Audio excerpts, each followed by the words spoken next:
എൻ്റെ ഉത്തരവും പ്രതീക്ഷിച്ച് അവരെന്നെ തന്നെ നോക്കി നിൽക്കുകയാണ്. ഞാൻ മനസ്സിലാലോചിച്ചു, അതായത് അവരുടെ ഭർത്താവിനെ എനിക്കറിയില്ല, അദ്ദേഹത്തിന് എന്നെയും അറിയില്ല. അങ്ങനെയുള്ള ഒരാളെ ഞാൻ എന്ത് പറഞ്ഞിട്ടാണ് വിളിക്കുക? അദ്ദേഹത്തോട് ഞാൻ എന്താണ് സംസാരിക്കുക? പക്ഷേ അതും കുറച്ച് നാൾ മുന്നോട്ട് പോയി കഴിയുമ്പോഴേക്കും ഇതിലെ ഓരോരോ കാര്യങ്ങളായി സാവധാനം വിസ്മൃതിയിലാണ്ട് പോകും. അവിടെയാണ് ബന്ധങ്ങളിൽ വിള്ളലുകൾ വീഴാൻ തുടങ്ങുന്നത്. നമസ്കാരം. വളരെ വ്യത്യസ്തമായ പുതിയൊരു വിഷയത്തിലേക്ക് ഊഷ്മളമായ സ്വാഗതം. ഞാൻ അശോക് നാരായൺ. ഈ ഒരു വീഡിയോയിലൂടെ വളരെ തമാശ നിറഞ്ഞ ഒരു കഥയും അതുപോലെ തന്നെ ഗൗരവമേറിയ ഒരു കാര്യവുമാണ് പങ്കുവയ്ക്കാൻ ആഗ്രഹിക്കുന്നത്. നിങ്ങൾ നിങ്ങളുടെ കുടുംബത്തെ സ്നേഹിക്കുന്നുവെങ്കിൽ നിർബന്ധമായും ഈ വീഡിയോ കാണണം. കുടുംബത്തെ മാത്രമല്ല, ഏതൊരു വ്യക്തിയെയും നിങ്ങൾക്ക് ഇഷ്ടപ്പെടണമെങ്കിൽ അല്ലെങ്കിൽ അവരുടെ മനസ്സിൻ്റെ ഉൾത്തടങ്ങളിലേക്ക് കടന്നു ചെല്ലാൻ നിങ്ങൾ ആഗ്രഹിക്കുന്നുവെങ്കിൽ ഉറപ്പായും ഈ വീഡിയോ നിങ്ങളെ വളരെയധികം സഹായിക്കും. അത് ഒരു സ്നേഹബന്ധമായിക്കോട്ടെ, പ്രണയമായിക്കോട്ടെ, സൗഹൃദമായിക്കോട്ടെ, അല്ലെങ്കിൽ കുടുംബബന്ധമായിക്കോട്ടെ, ഇതിൽ ഏത് തന്നെ ആയാലും. ഈ കഴിഞ്ഞ ദിവസങ്ങളിൽ എപ്പോഴോ വളരെ യാദർച്ഛികമായിട്ട് വാട്സപ്പിൽ ഒരു വീഡിയോ കാണാനിടയായി. വളരെ തമാശയുടെ രൂപത്തിൽ ആരോ ഉണ്ടാക്കിയ ഒരു വീഡിയോ ആയിരുന്നു. ആ വീഡിയോയിൽ പ്രതിപാദിച്ചിരുന്നത് ഇങ്ങനെയായിരുന്നു: ഒരു വ്യക്തി പോലീസ് സ്റ്റേഷനിലേക്ക് പോയിട്ട് അദ്ദേഹത്തിൻ്റെ ഭാര്യയെ കാണാനില്ല, ഭാര്യ മിസ്സിംഗ് ആണ് എന്ന് ഇൻസ്പെക്ടറോട് പറയുകയാണ്. ആ സമയത്ത് ഇൻസ്പെക്ടർ ചോദിച്ചു, എപ്പോൾ മുതലാണ് നിങ്ങളുടെ ഭാര്യയെ കാണാതായത് എന്ന് ചോദിച്ചു. ആ സമയത്ത് ഈ വ്യക്തി പറഞ്ഞു, വൈകുന്നേരം ഞാൻ വീട്ടിലെത്തുന്ന സമയത്താണ് ഭാര്യയെ കാണാതായത്, അവൾ എൻ്റെ കാറുമായിട്ടാണ് പോയിരിക്കുന്നത് എന്ന് പറഞ്ഞു.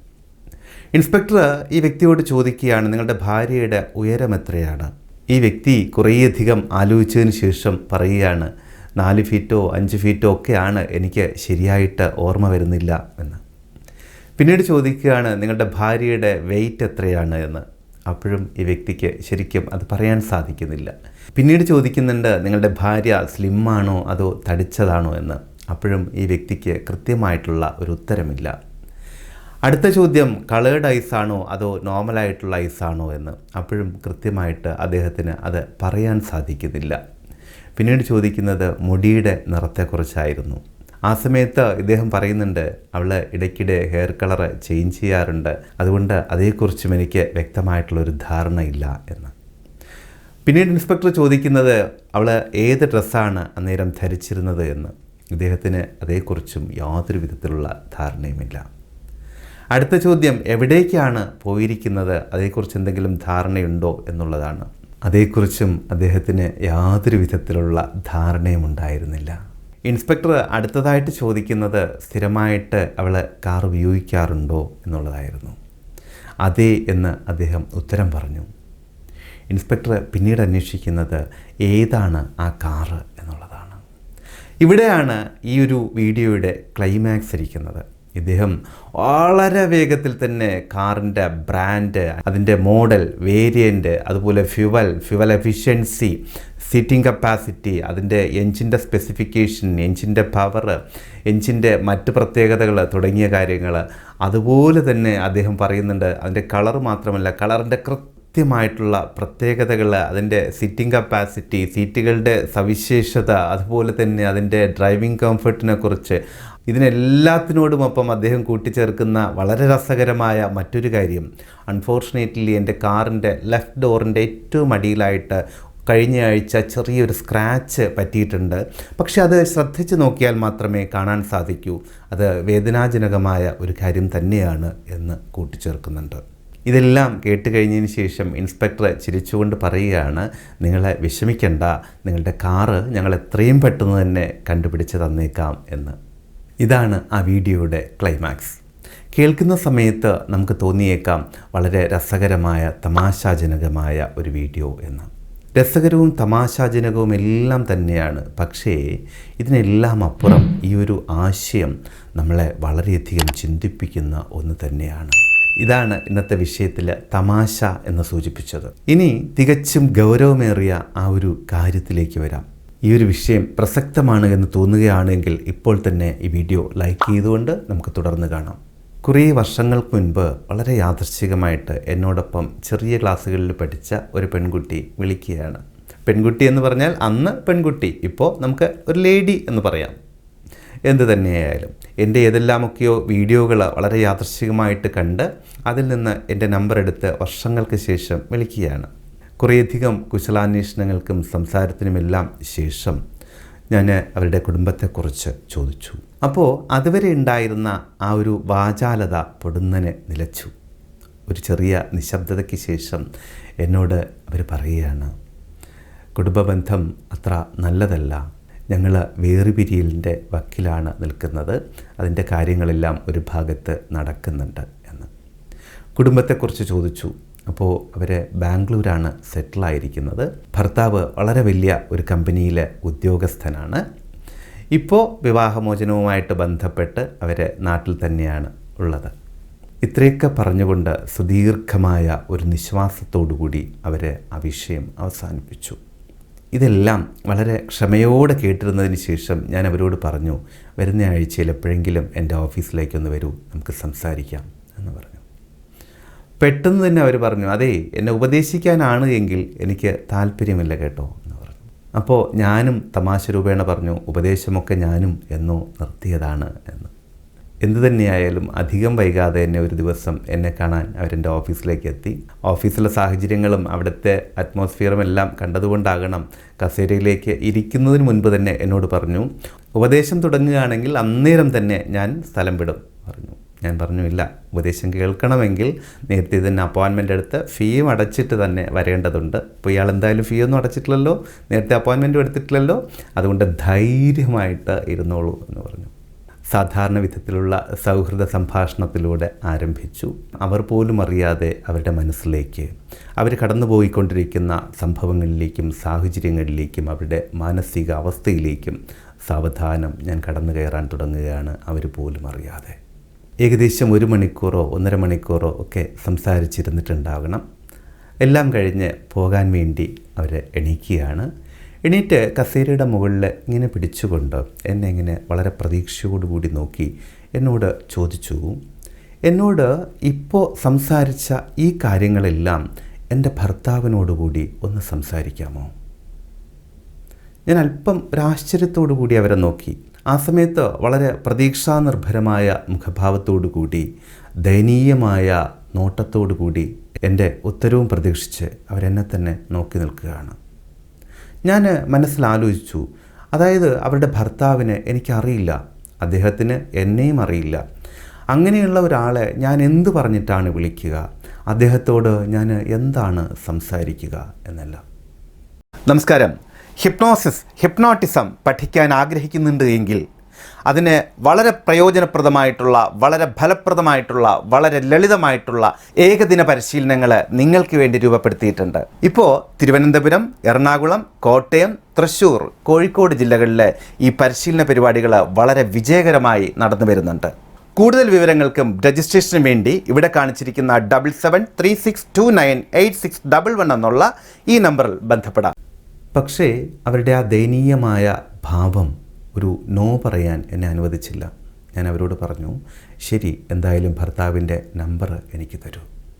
അവരുടെ മുഖഭാവം വളരെ പെട്ടെന്ന് മാറി. വളരെയധികം സന്തോഷത്തോടു കൂടി അവർ ബാഗ് തുറന്നു, ഫോൺ എടുത്തിങ്ങനെ നോക്കിയിട്ട് പറഞ്ഞു തുടങ്ങുകയാണ് 9847 എന്ന് പറഞ്ഞു തുടങ്ങിയിട്ട്. അപ്പോൾ ഞാൻ എഴുതുകയാണ്. പെട്ടെന്ന് പറഞ്ഞു, അയ്യോ അതല്ല അത് പഴയ നമ്പറാണ്, അത് പഴയ നമ്പർ, ഞാൻ വേറെ നമ്പർ തരാം എന്ന് പറഞ്ഞിട്ട് അടുത്ത നമ്പറിലേക്ക് ഇങ്ങനെ സ്ക്രോൾ ചെയ്യുകയാണ്. അടുത്ത നമ്പർ ഇങ്ങനെ പറഞ്ഞു തുടങ്ങുന്ന സമയത്ത് പറഞ്ഞു, അത് ഒഫീഷ്യൽ നമ്പറാണ്, അതിൽ വിളിക്കേണ്ട, അത് ചിലപ്പോൾ മറ്റാരെങ്കിലും ആയിരിക്കും ഫോൺ എടുക്കുക, ഞാൻ പേഴ്സണൽ നമ്പർ തരാമെന്ന് പറഞ്ഞിട്ട് വീണ്ടും ഫോൺ സ്ക്രോൾ ചെയ്യാൻ തുടങ്ങി. ഞാൻ അവരോട് പറഞ്ഞു, ഒരു നിമിഷം വെയിറ്റ് ചെയ്യൂ, നിങ്ങളുടെ ഏറ്റവും അടുത്ത 2 സുഹൃത്തുക്കളുടെ നമ്പർ ആദ്യമൊന്ന് പറഞ്ഞു തരൂ എന്ന് പറഞ്ഞു. അവർ വേഗം അവരുടെ കയ്യിലെ ഫോണ് ബാഗിനുള്ളിലേക്ക് ഇട്ടു. എന്നിട്ട് വളരെ വേഗത്തിൽ തന്നെ 2 സുഹൃത്തുക്കളുടെ നമ്പർ മനസ്സിൽ നിന്നിങ്ങനെ പറഞ്ഞു, വളരെ വേഗത്തിൽ തന്നെ വളരെ വ്യക്തമായിട്ട് പറഞ്ഞു. എന്നിട്ട് ചോദിച്ചു, ഇനി ആരുടെയെങ്കിലും നമ്പർ വേണ്ടതുണ്ടോ എന്ന് ചോദിച്ചു. ഞാൻ അവരോട് പറഞ്ഞു, വേണ്ട. അപ്പോൾ അവർ വീണ്ടും നോക്കുകയാണ് എന്നെ. ഇനി ഞാൻ എന്താണ് ചെയ്യേണ്ടത്, ഭർത്താവിൻ്റെ നമ്പർ എടുക്കട്ടെ എന്നുള്ള ചിന്തയോടുകൂടി വളരെ ധൃതിപ്പെട്ട് നിൽക്കുകയാണ്. എങ്ങനെയെങ്കിലും എനിക്ക് ആ നമ്പർ തന്ന് ഞാനൊന്ന് സംസാരിക്കണം എന്നുള്ള അർത്ഥത്തിൽ. ഞാൻ അവരോട് പറഞ്ഞു, ഒരു കാര്യം ചെയ്യൂ, നിങ്ങൾ ഇപ്പോൾ ഈ 2 സുഹൃത്തുക്കളുടെ നമ്പർ വളരെ പെട്ടെന്ന് തന്നെ എന്നോട് പറഞ്ഞില്ലേ, ഈ ഒരു ശ്രദ്ധ, ഈ ഒരു പരിഗണന നിങ്ങളുടെ ഭർത്താവിന് കൊടുക്കുകയാണ് എങ്കിൽ നിങ്ങളുടെ ജീവിതം മറ്റൊരു തലത്തിലേക്ക് മാറാൻ അത് മാത്രം മതിയാകും എന്ന്. അവർ ഒരല്പസമയം എൻ്റെ മുഖത്തേക്ക് തന്നെ നോക്കി നിന്നു. അതിനുശേഷം ഒന്നും മിണ്ടാതെ പിന്തിരിഞ്ഞ് നടന്നു പോവുകയും ചെയ്തു. അതിനുശേഷം കുറേ നാളത്തേക്ക് അവരെക്കുറിച്ച് ഒരു വിവരവുമില്ല. അതിനുശേഷം ഏകദേശം ഒരു 6 മാസത്തിന് ശേഷം എൻ്റെ ഫോണിൽ വീണ്ടും ഇവരുടെ കാൾ വരികയാണ്. ഞാൻ എടുത്തു. എന്താണ് വിശേഷം എന്ന് ചോദിച്ചു. അപ്പോൾ പറയുകയാണ്, ഞാനിപ്പോൾ 3 മാസം പ്രഗ്നൻ്റാണ് എന്ന്. അതായത് അവരുടെ ജീവിതം, അതിലുണ്ടായ മാറ്റം എല്ലാം ആ ഒരു വാക്കിൽ, ആ ഒരു വരിയിൽ ഉണ്ടായിരുന്നു. അത്രേ പറഞ്ഞുള്ളൂ, കൂടുതലൊന്നും സംസാരിച്ചില്ല. ശരി, സുഖമായിരിക്കൂ എന്ന് പറഞ്ഞ് ഫോൺ കട്ട് ചെയ്യുകയും ചെയ്തു.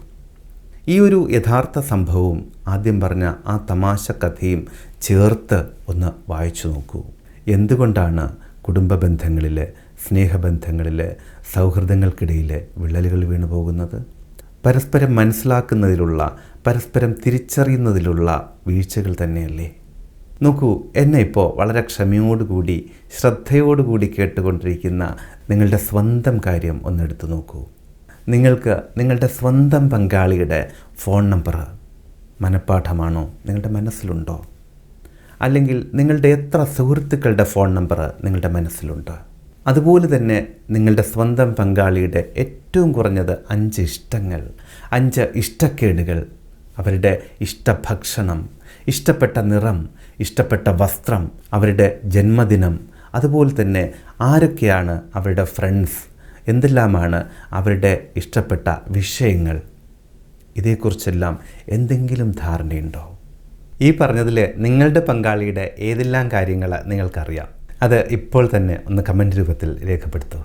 ഒന്നുകൂടി കൂട്ടിച്ചേർക്കുകയാണ്, ഇത് പങ്കാളിയുടെ കാര്യത്തിൽ മാത്രമല്ല, നിങ്ങളുടെ സുഹൃത്തുക്കളുടെ കാര്യത്തിൽ, നിങ്ങൾക്കൊരു പ്രണയമുണ്ടെങ്കിൽ ആ വ്യക്തിയുടെ കാര്യത്തിൽ.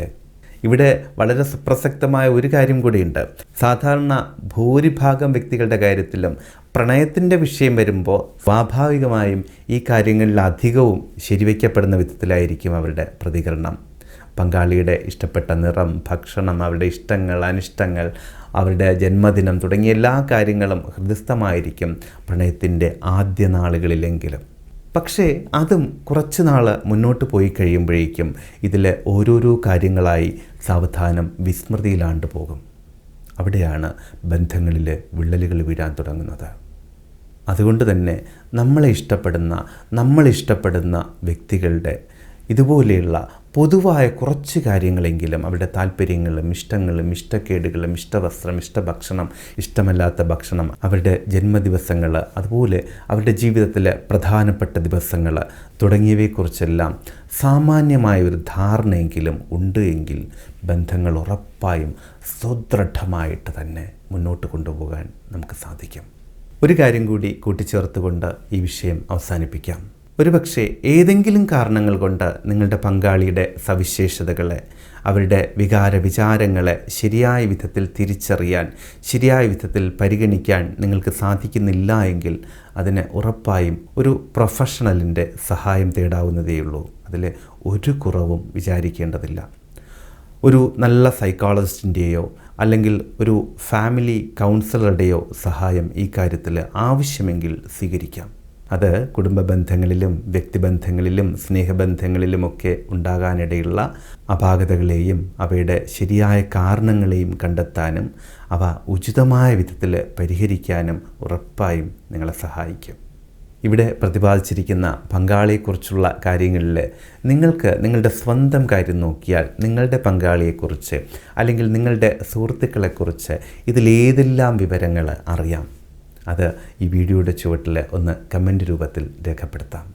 ഈ വീഡിയോ ഇനിയും ലൈക്ക് ചെയ്തിട്ടില്ല എങ്കിൽ ഉറപ്പായും ഇപ്പോൾ തന്നെ ലൈക്ക് ചെയ്യാം.